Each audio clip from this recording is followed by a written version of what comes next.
Y bien, pues continuamos, mis amados, con la serie Héroes de la Fe. Hoy veremos la fe de José. ¿Sí?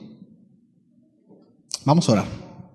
Señor, muchísimas gracias por este tiempo. Gracias porque permites reunirnos como iglesia a adorarte, a exaltarte y ser expuestos a tu palabra. Queremos crecer en el conocimiento de ti, saber cuál es tu voluntad, Señor, para llevarla a cabo, Padre. Ese es el deseo de nuestro corazón, Señor. Que te deleites, que puedas gozarte, Señor, a través de nuestras vidas, Padre. Que pueda ser agradable, Señor, nuestra ofrenda a ti y que pueda ser acepta, Señor, por ti. Gracias por tu bondad, gracias por tu misericordia, Señor, en el nombre de Jesús. Amén y amén. Bien, pues acompáñenme a Hebreos 11:22, por favor.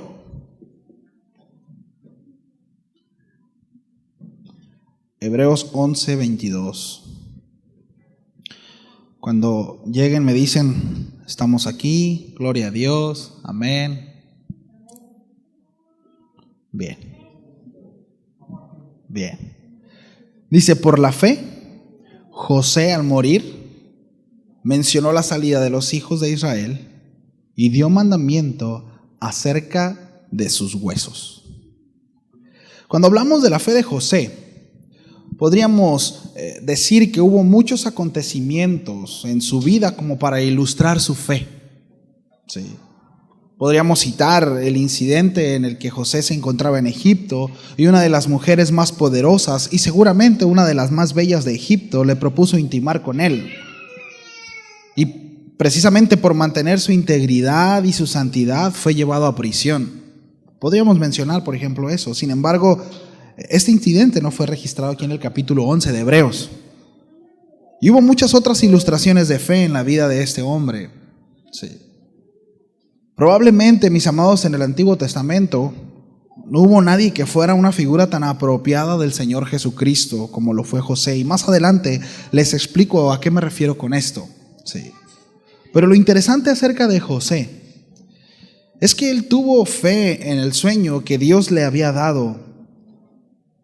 Tuvo fe mientras se encontraba en el foso en el que había sido arrojado por sus hermanos. Aplicó la fe cuando estaba en Egipto. Y también cuando estuvo en circunstancias adversas. Uno pensaría que al final de su vida se encontraría satisfecho en Egipto, ¿sí? Al ver todo lo que sucedió, todo lo que pasó. No. Era un hombre poderoso, tenía a su familia a su lado, pero en el caso de José no fue así. Él había dicho que cuando llegara el día en que los israelitas salieran de esa tierra, se aseguraran de tomar su cuerpo y llevárselo con ellos. Y esto es muy confrontante, mis amados, con la realidad del creyente de hoy en día. Porque la mayoría, tristemente, no busca satisfacer a Dios, sino busca utilizar a Dios para que le vaya bien. Tener un buen trabajo, una bonita familia, es el anhelo de muchos, es su tope. ¿No? Y la realidad es que esa doctrina se destroza cuando nosotros vemos la vida de José. Ahora, con esto estoy diciendo que está mal desear un buen trabajo y tener una bonita familia. Por supuesto que no. Por supuesto que no, pero la realidad es que no fuimos llamados a eso. Como lo digo, ese es un tope y es tan limitado. Algo muy significativo y que resalta en José es que la Biblia dice que Dios estaba con él. Sí. Y para tener un buen trabajo y para tener una bonita familia, no necesariamente necesitas a Dios para conseguirlo. ¿Me explico? Puedes ser un hombre, una mujer muy responsable, sí, muy diligente y tener un buen trabajo y tener un buen acuerdo con tu pareja para tener una bonita familia. Y no significa que Dios esté contigo. Pero algo que es de resaltar es que la Biblia dice que Dios estaba con José. Vayamos por favor a Génesis 39:1.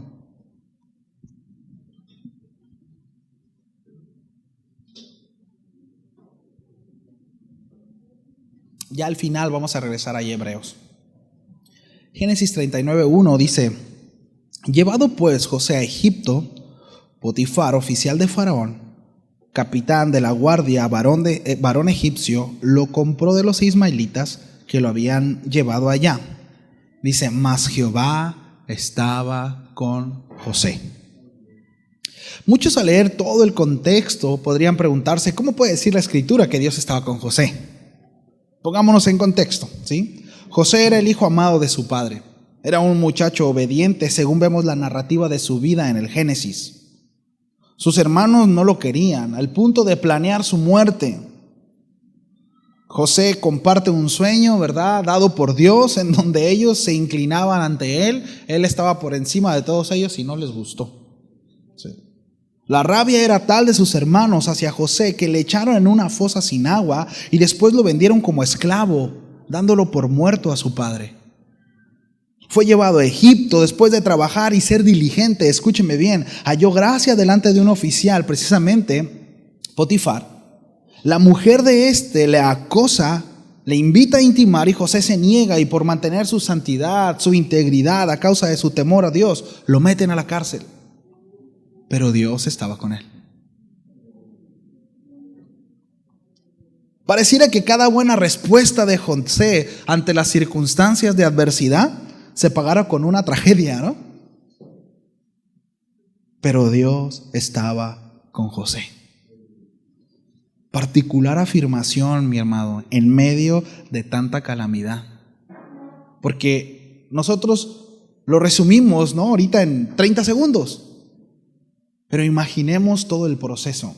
Imaginemos todo lo que pasaba por la mente de José mientras estaba en ese pozo y escuchaba a sus hermanos hablar acerca de él. ¿Qué es lo que estaba pasando? Sí. Todo lo que sucedió mientras fue esclavo. Después fue vendido a los ismaelitas. Después los ismaelitas los vendieron a los egipcios. Todo ese proceso. Ahora hay derechos humanos y las cárceles, aun cuando hay cárceles muy feas, pero la verdad es que las cárceles de ahora, pues la verdad son un penthouse a comparación de las cárceles en aquel tiempo. Allá no había derechos humanos. Solo para imaginarnos un poco, ¿no? Y repito, pareciera que cada buena respuesta de José se pagara con una tragedia. Pero la Escritura dice que Dios estaba con José. Muchas veces se piensa que el que Dios esté con nosotros significa que todo estará bien, circunstancialmente hablando, que no habrá adversidades, que no habrá pruebas y dificultades. Pero las cosas en Dios no son así, mis amados. Si alguno de ustedes vino al Evangelio con el discurso de tu vida se resolverá en Cristo y todo te irá bien, te dieron un mensaje algo errado. Hablando circunstancialmente, porque ciertamente en Dios, ¿verdad? Sabemos que en Dios hay finales felices. En Dios sí existen los finales felices. Es una realidad, pero circunstancialmente hablando, no necesariamente nos va a ir bien. Desde la perspectiva del mundo, o desde la perspectiva que a muchos nos llegaron a vender para que podamos llegar a la iglesia, ¿no? La vida de José, mis amados, es un contraste con la vida de su padre Jacob. Nada que ver. Dijo nuestro pastor Raúl, nada que ver. Cuando observamos con detenimiento la vida de Jacob, podemos concluir con facilidad que definitivamente Dios tenía que tratar con él. No sé si usted pensó eso la semana pasada. No, es que Jacob era tremendo. Había mucho que pulir. Era tramposo, era ventajoso, era mentiroso y demás. Pero vemos la vida de José y uno pensaría que no había mucho que hacer. Era un buen muchacho, temeroso de Dios. Incluso Dios le mostraba cosas a través de sueños. Era obediente a su padre. Pero el asunto es que encontramos en la Biblia que Dios opinaba diferente. Y sí fue necesario un proceso para él también. Me encanta, mis amados, porque la Biblia no deja sentido a nadie. Dios trata de igual manera con todos. Esto me habla que Dios ve mucho más allá de lo que nosotros podemos ver. Y cuando no somos agudos a la voz de Dios, podemos llegar a estorbar, mis amados, el trato de Dios para algún hermano o para un ser querido. Y debemos de tener mucho cuidado. Es que no merece eso. Él no merece lo que está viviendo. Es tan buen muchacho, pero no sabemos, mis amados, si realmente detrás de toda esa dificultad, de toda esa adversidad, se encuentra un plan maravilloso de parte de Dios. Pero eso es tan importante, y lo digo a aquellos que servimos y de alguna manera aconsejamos a alguien, y lo vemos en alguna situación de complejidad, de adversidad. Tengamos mucho cuidado, mis amados, de no estorbar a Dios. No ayudemos a Dios, porque seguramente vamos a estorbarle. Sí. Y ahí es donde necesitamos ser muy agudos y tener mucho discernimiento y sabiduría de parte de Dios. Sí. Ahora, acompáñenme por favor a Hechos 7:9.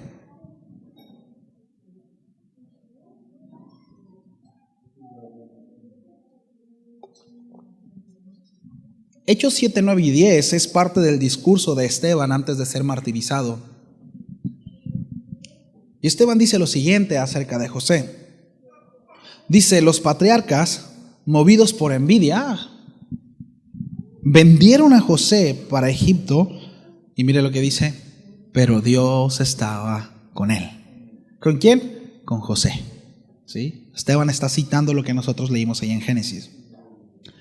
Y dice: estaba con él y le libró de todas sus tribulaciones y le dio gracia y sabiduría delante del faraón, rey de Egipto.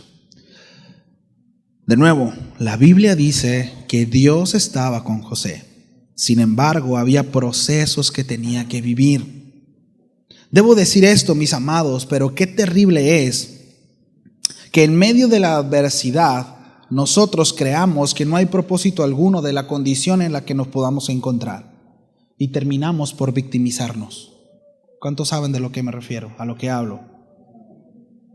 Y podemos llegar a conclusiones como: ahora va para acá, no merezco esto, no soy tan mala persona como para estar pasando lo que estoy pasando, no debo de estar en esta condición.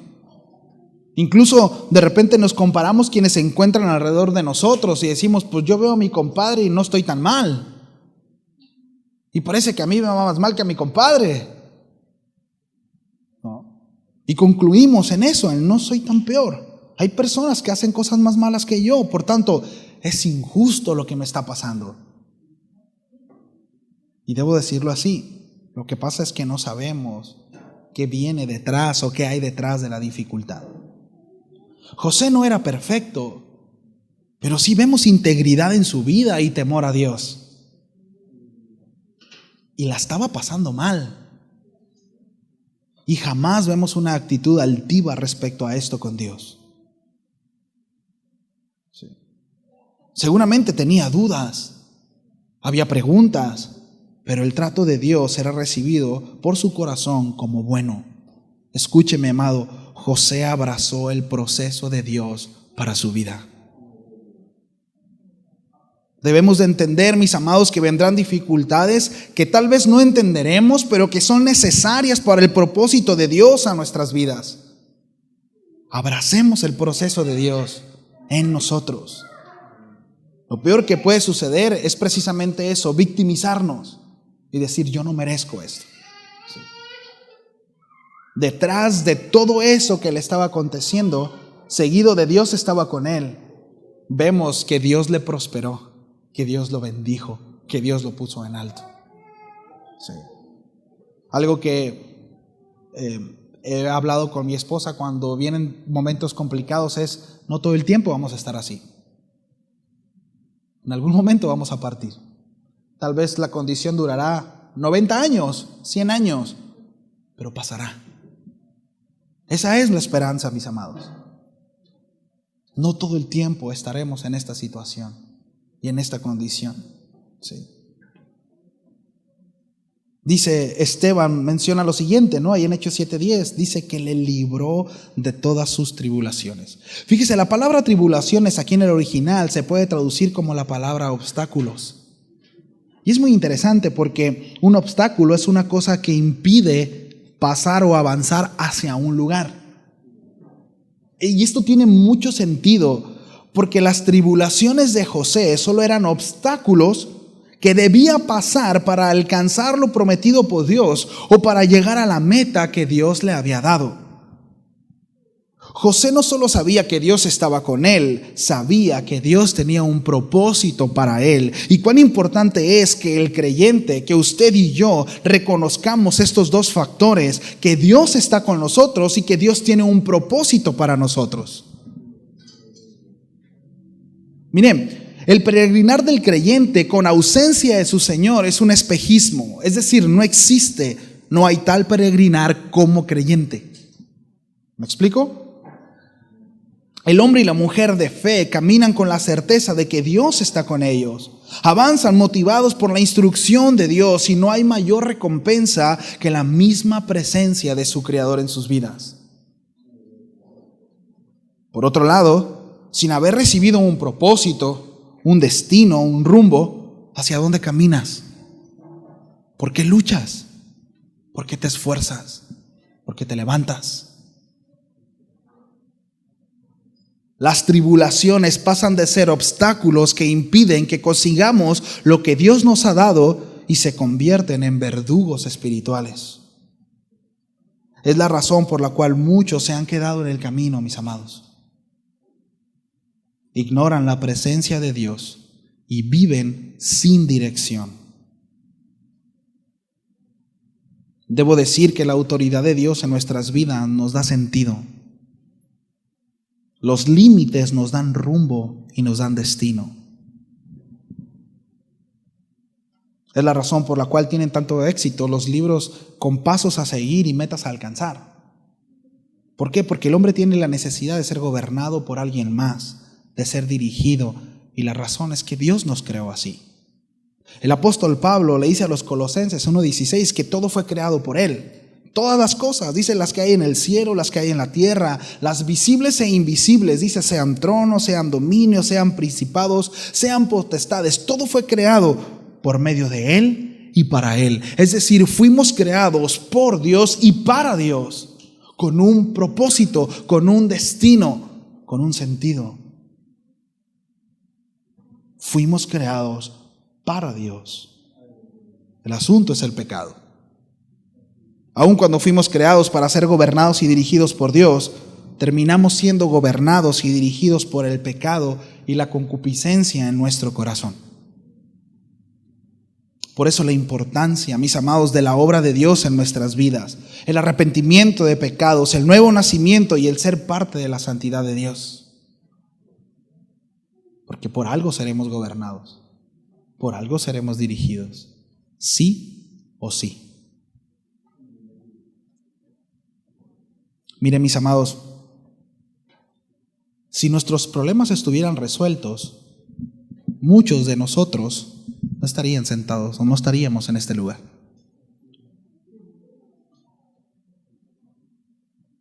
La verdad es que Dios en su misericordia permite, déjeme llamarle así, esos puntos de contacto.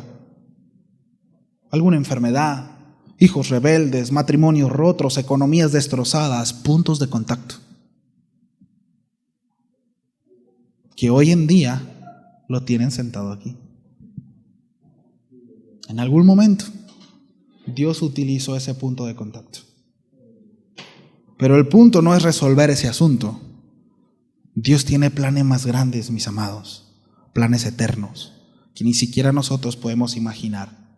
No solamente aquí en la tierra, sino cosas allá arriba, cosas en la eternidad. Empezando por una reconciliación con su Creador, una relación de padre e hijo y plenitud en Él. Partiendo de ahí, mucho mayor que cualquier otra cosa que nosotros pudiéramos desear o que no tenemos en esta vida. Sí. Al creyente le digo, el problema de hoy es la herramienta para el mañana. Así fue para José. Cada uno de los procesos que él pasó eran herramientas para poder crecer en sabiduría y confianza en Dios. Era necesario para el lugar en que Dios lo iba a poner. Tenía que haber sido tratado su corazón para poder perdonar a sus hermanos y ser un ejemplo. Y para muchas otras cosas que acontecieron en su vida. El problema de hoy es la herramienta para el mañana. El apóstol Pablo lo dijo así. Sí. Todo obra bien. Todo obra bien. Nuestras lágrimas del hoy serán las risas del mañana. Nada se da de la noche a la mañana. Todo tiene su tiempo, todo debajo del sol tiene su hora, y ese muchas veces es nuestro problema. Lo hemos mencionado en otras ocasiones, pero esa respuesta de Dios diciendo, espera,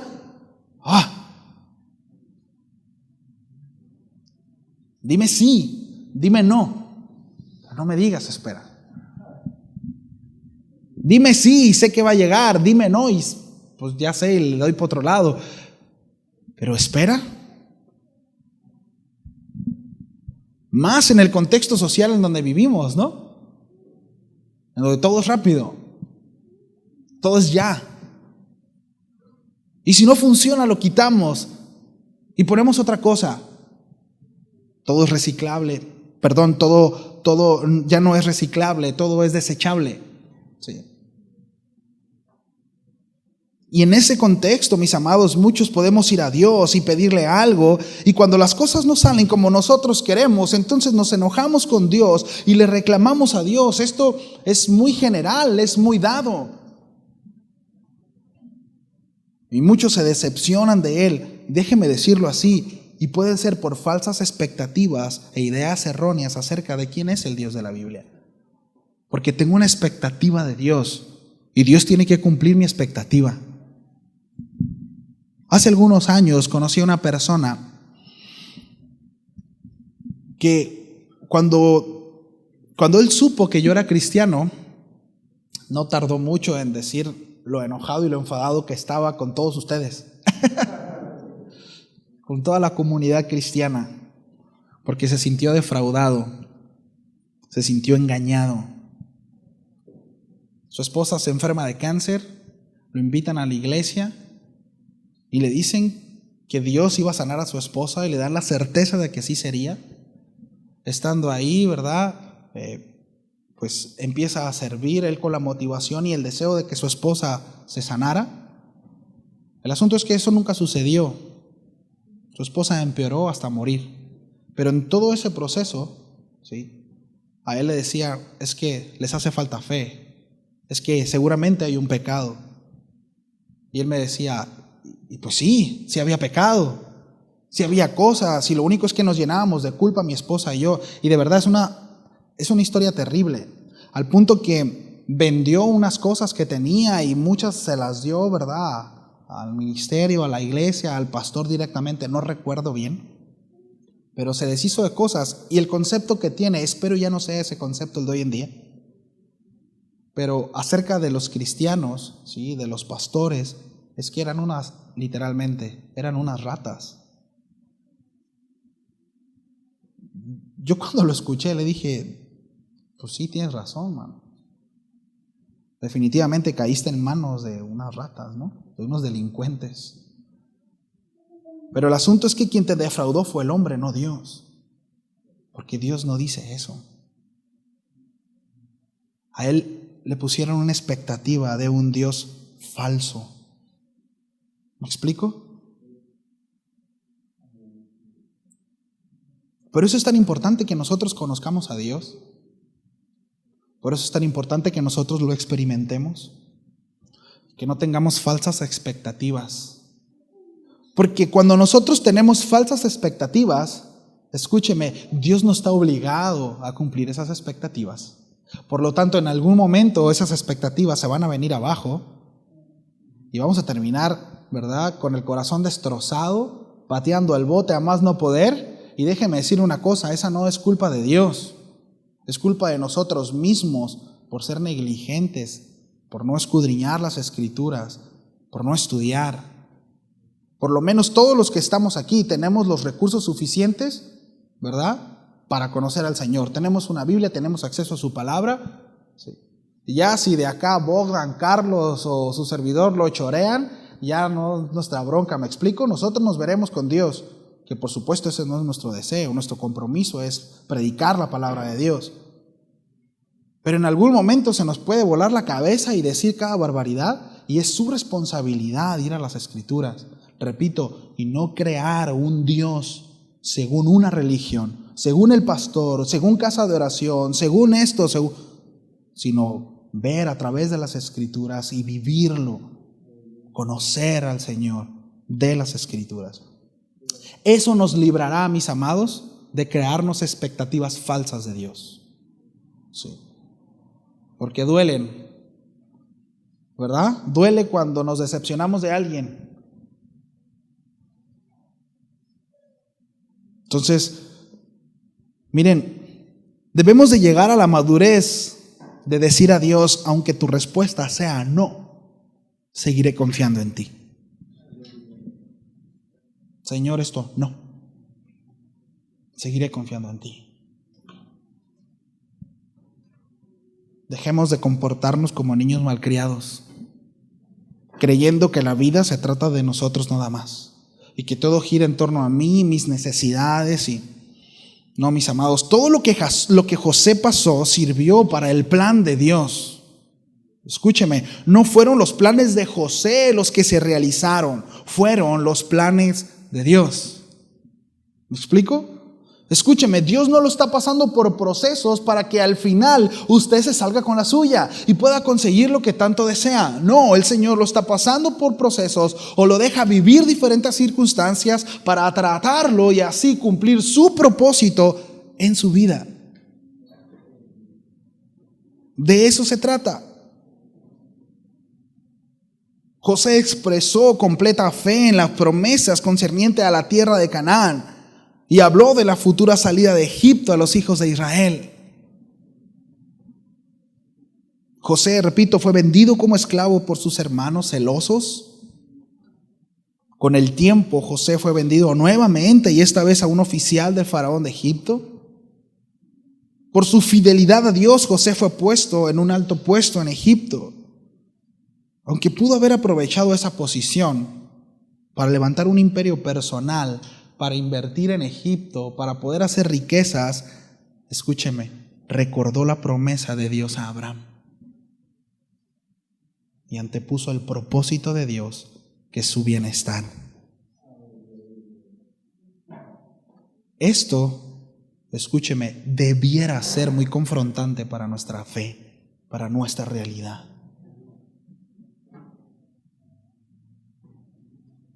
Después de que José se reconcilió con sus hermanos, él trajo a su familia para que estuvieran cerca de él y pidió que sus huesos fueran llevados a la tierra prometida cuando los hebreos al fin salieran de Egipto. Acompáñenme por favor allá a Génesis 50, 24. Vamos a leer del 24 al 26.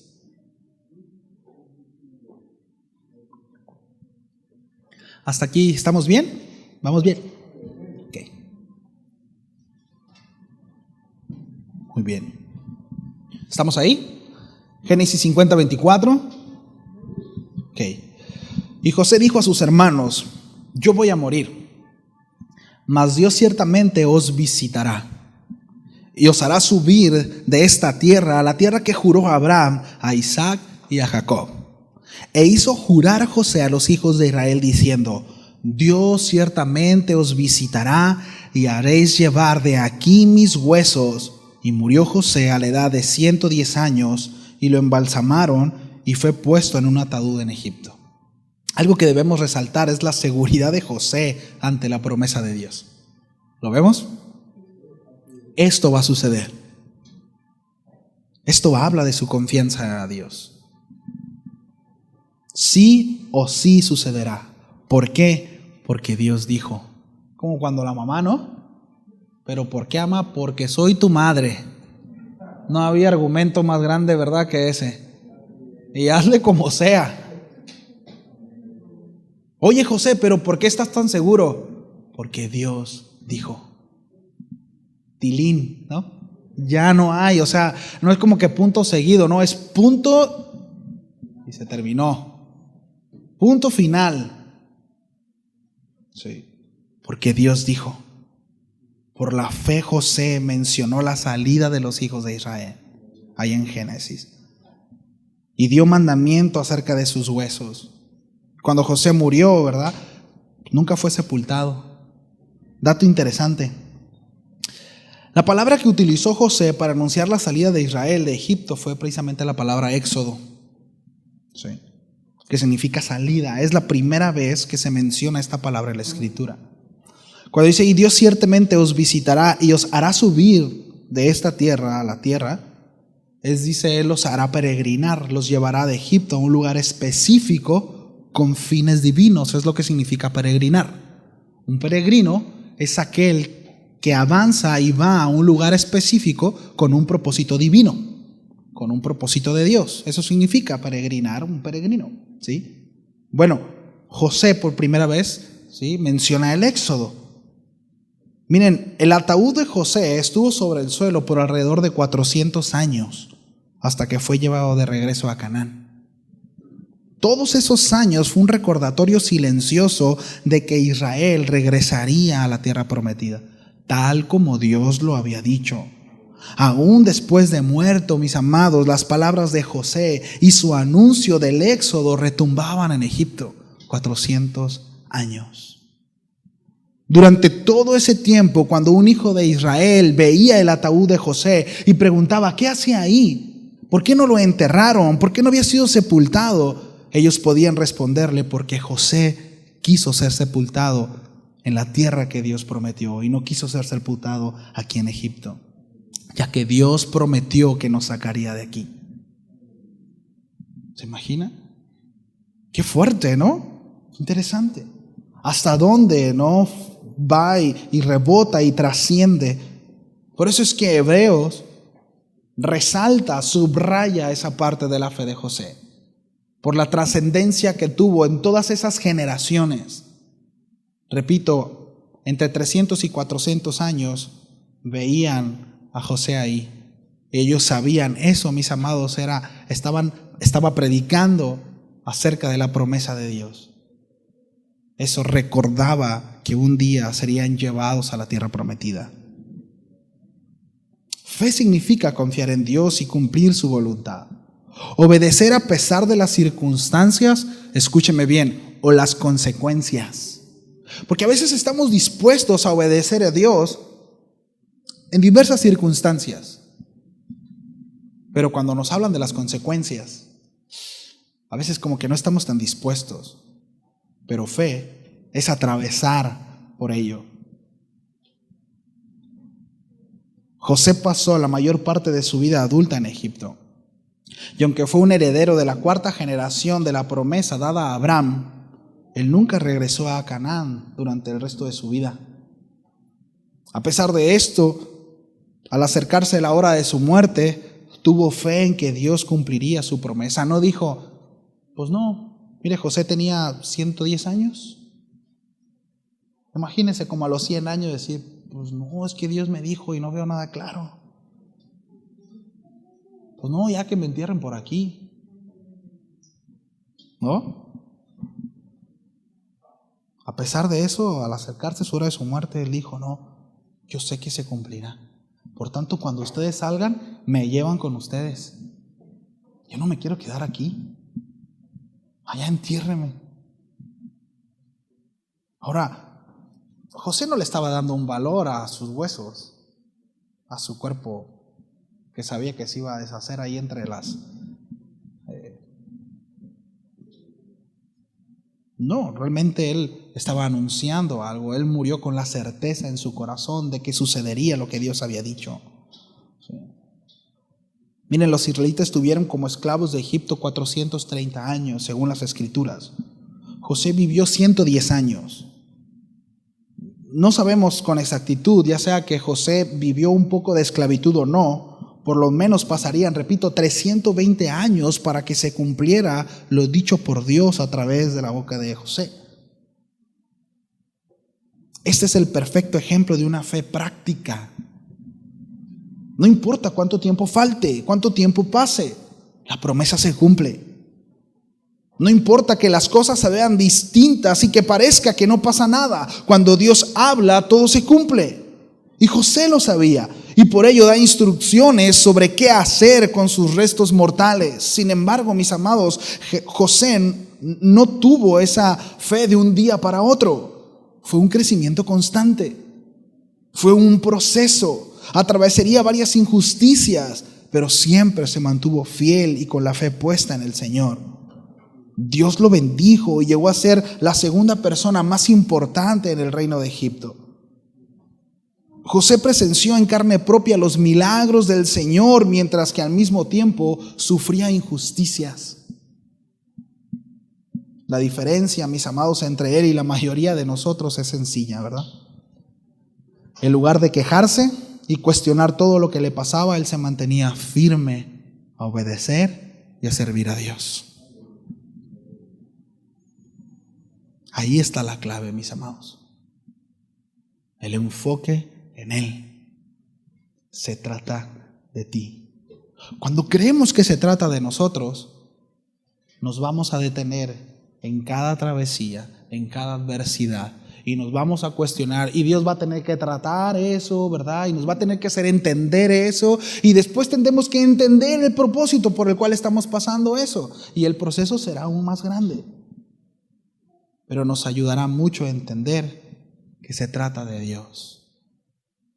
Esa es la clave. Jesús dijo en Mateo 6:36, dice, busquen primeramente el reino de los cielos y su justicia.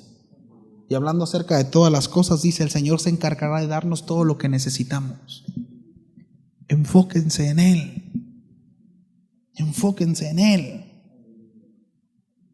Probablemente en el Antiguo Testamento, lo mencioné al principio, no hubo nadie que fuera una figura tan apropiada del Señor Jesucristo como lo fue José. Sin embargo, debo decirlo, José nunca fue mencionado como un tipo o una figura en la Biblia. Sin embargo, hay analogías realmente sorprendentes y quisiera mencionar algunos puntos acerca de esta analogía. Sí. José era el hijo amado de su padre, así como Jesús también lo era, o lo es. José tuvo una túnica de muchos colores, lo cual lo distinguió y lo separó de sus hermanos, dándole la supremacía sobre ellos. En un sueño, él que había tenido, tuvo una visión, y sus hermanos creyeron de esta visión, pues que él era un soñador y que eso sería imposible de suceder. Bueno, Jesús vino al mundo como el hermano supremo también. Vino con un mensaje y sus contemporáneos pensaron que era un soñador y que su mensaje era imposible de cumplirse.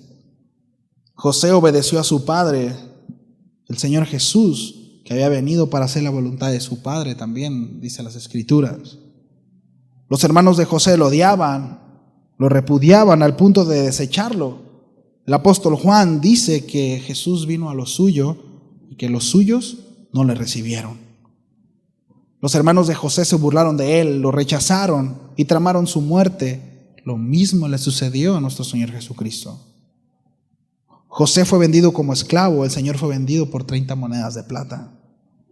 José fue enviado por su padre a buscar a sus hermanos. Y dice la Escritura que el Señor vino a este mundo a buscar a los perdidos. La túnica de José fue manchada con sangre, presentándola como una evidencia de la muerte de José a su padre. Esto hace referencia a la túnica empapada en sangre que los soldados echaron suerte de Jesús. José fue vendido a Egipto, en donde Dios lo levantó para salvar de una forma material al mundo. El Señor Jesús fue a la cruz por amor al mundo y el Señor lo levantó de entre los muertos para salvarlo. Mientras se encontraba en el trono, José proporcionó pan al pueblo. Cristo es el pan de vida. Por último, José se dio a conocer a sus hermanos cuando ellos llegaron a Egipto. Algún día, mis amados, el Señor Jesús se dará a conocer a sus propios hermanos en algún momento de la historia. Y eso está cerca.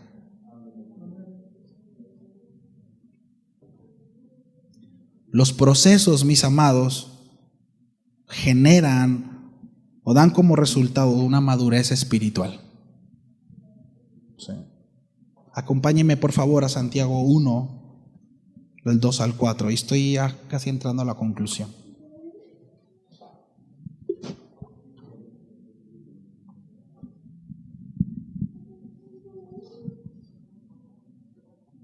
¿Me ayudan con el piano, por favor?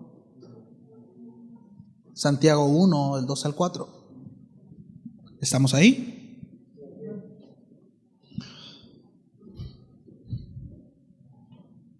Dice: hermanos míos, tened por sumo gozo cuando os halléis en diversas pruebas, sabiendo que la prueba de vuestra fe produce paciencia. Mas tenga la paciencia su obra completa, para que seáis perfectos y cabales, sin que os falte cosa alguna.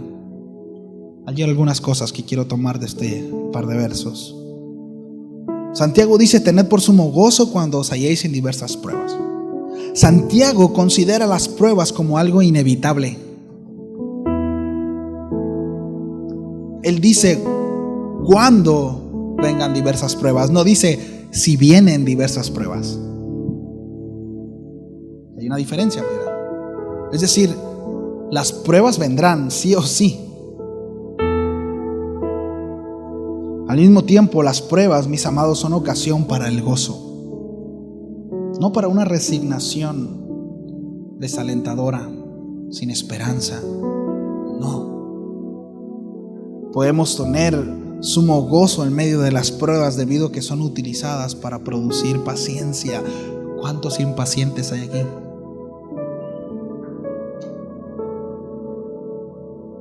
Dice: sabiendo que la prueba de vuestra fe produce paciencia. Somos tratados para ello. Ahora, hay algo muy interesante, y es que la fe no es producida por las pruebas. Sí, no dice eso.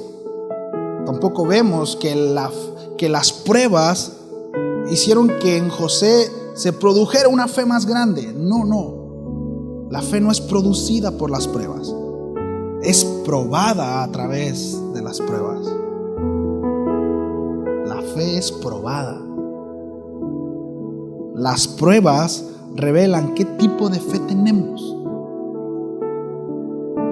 No debido a que Dios no sepa qué tipo de fe tenemos, sino para hacer nuestra fe evidente a nosotros mismos, escúcheme, y a aquellos que están a nuestro alrededor. Notamos que la fe es la que es probada, y esto muestra que la fe es importante y preciosa, porque solo las cosas preciosas son probadas a fondo. Solo las cosas de valor son probadas. Cuando usted llega con algo, ¿verdad? Y si es de oro, pues se tiene que probar. O con alguna marca de un reloj, pues se tiene que probar. Si dice Rolex, ¿no? Pero si dice Chongqing, pues ¿qué pruebas, no?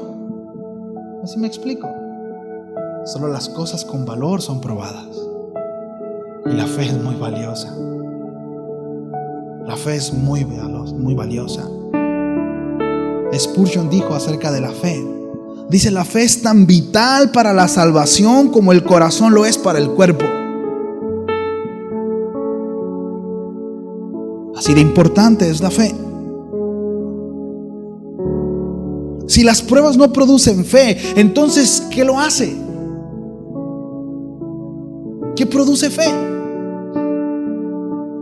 Bueno, según el apóstol Pablo en Romanos 10:17 nos dice que la fe viene por el oír, y el oír de la palabra de Dios. La fe es edificada en nosotros mientras oímos, entendemos y llevamos a la práctica su palabra.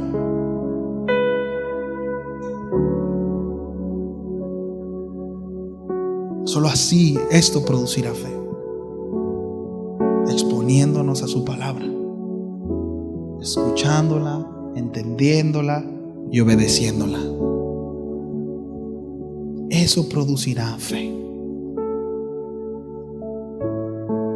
Por la fe, José, al morir, mencionó el éxodo, la salida de los hijos de Israel. Él recibió una promesa, él lo vio, lo entendió, y cuando estaba a punto de morir, dijo: yo me voy con ustedes, esto sucederá. 400 años, su cuerpo en un ataúd, sin ser enterrado, no sé exactamente en qué lugar estaba, pero seguía hablando acerca de la promesa de Dios. Creyó lo que Dios dijo y lo llevó a cabo en su vida.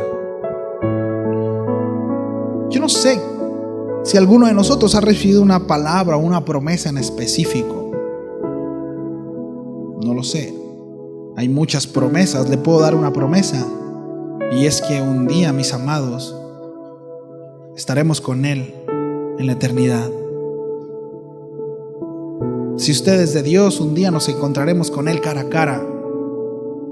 Y en ese lugar no habrá llanto, en ese lugar no habrá dolor, en ese lugar ya no habrá más que esperar, porque todo se cumplirá. Estaremos con Él en una plenitud total. Ya no habrá llanto. Y dice la Escritura que aquellos que lloraron, sus lágrimas serán enjuagadas, serán limpiadas. No habrá inclinación al pecado, no habrá lucha. Dice, el sol no les quemará más.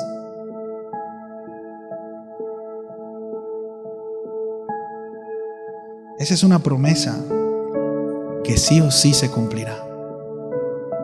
Y ya sea que nos encontremos con Él en los cielos, dijo el apóstol Pablo, o si nos morimos, ¿verdad?, vamos a ser levantados entre los muertos. Pero por cuanto Cristo murió y resucitó de entre los muertos, esa es nuestra garantía, que nosotros resucitaremos juntamente con Él y estaremos una eternidad. Mientras tanto, el Señor está haciendo moradas para nosotros. Esa es una esperanza, esa es una promesa que sí o sí se cumplirá. Y no sé usted, para mí me emociona muchísimo eso. Esa es una buena motivación. Debiera ser una motivación suficiente para caminar en fe, en obediencia, en fidelidad, en lealtad a Dios. ¿Cuántos pueden darle gracias a Dios? Nos ponemos en pie.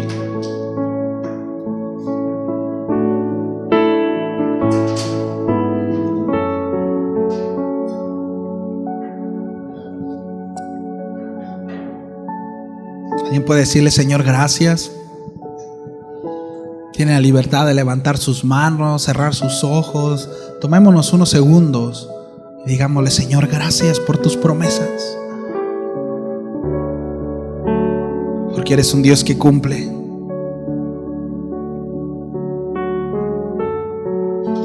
No sabemos si alcanzaremos a verlo en esta vida, Señor, pero tenemos la certeza de que sucederá. Y aun si dormimos, seremos levantados y nos encontraremos contigo. Eso es para cada promesa. Y yo no sé, repito, qué promesa, si hay alguna promesa en particular, si ha recibido una palabra de Dios de manera particular. Si esa palabra viene de Dios, esa palabra vino de Dios, tenga la seguridad que se cumplirá. Tenga la seguridad de que se cumplirá. Tal vez las circunstancias no son las más óptimas, tal vez el panorama es totalmente contrario, pero si Dios lo dijo, se hará. ¿Por qué? Porque Dios lo dijo, por cuanto es Dios, y no hay nada que lo detenga, no hay nada que le estorbe. Él cumple sus promesas. Señor, muchísimas gracias por tu palabra. Gracias por dejarnos esta gran nube de testigos, Señor. Estos hombres que vivieron en fe y nos muestra, Señor, cómo caminar en obediencia. En el caso de José, aun cuando fue tratado y fue llevado por diversas pruebas, podemos ver que se mantuvo leal a ti. Encuentra en nosotros ellos, Señor, que de la misma manera nuestro corazón se mantenga firme en fe y esperanza, creyendo lo dicho por ti, y que eso nos lleve a caminar en integridad y en santidad. Y aun que aquellos que están alrededor de nosotros puedan verte a ti, Señor.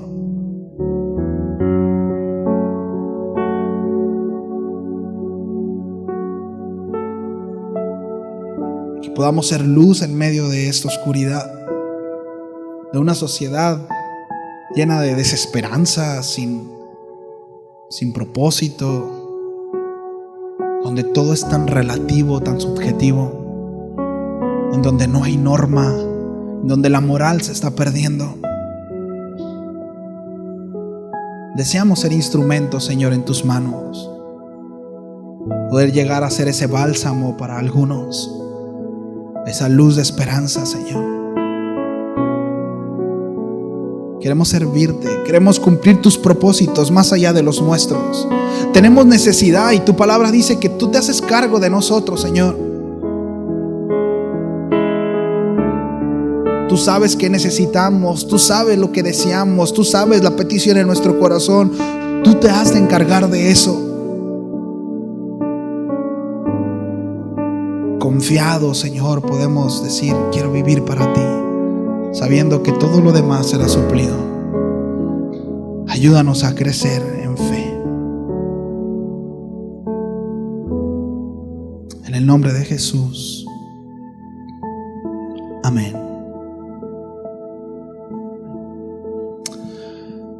Bien, familia, pues que Dios me los bendiga. Fue un gusto, como siempre, verlos. Siempre me da mucho gusto que estén por acá. Gracias por su paciencia. Y bueno, pues nos vemos con el favor de Dios el miércoles, ¿sí? Y después el sabadito en la mañana, ¿sale? Bendiciones. Saludos a todos en casita, por favor.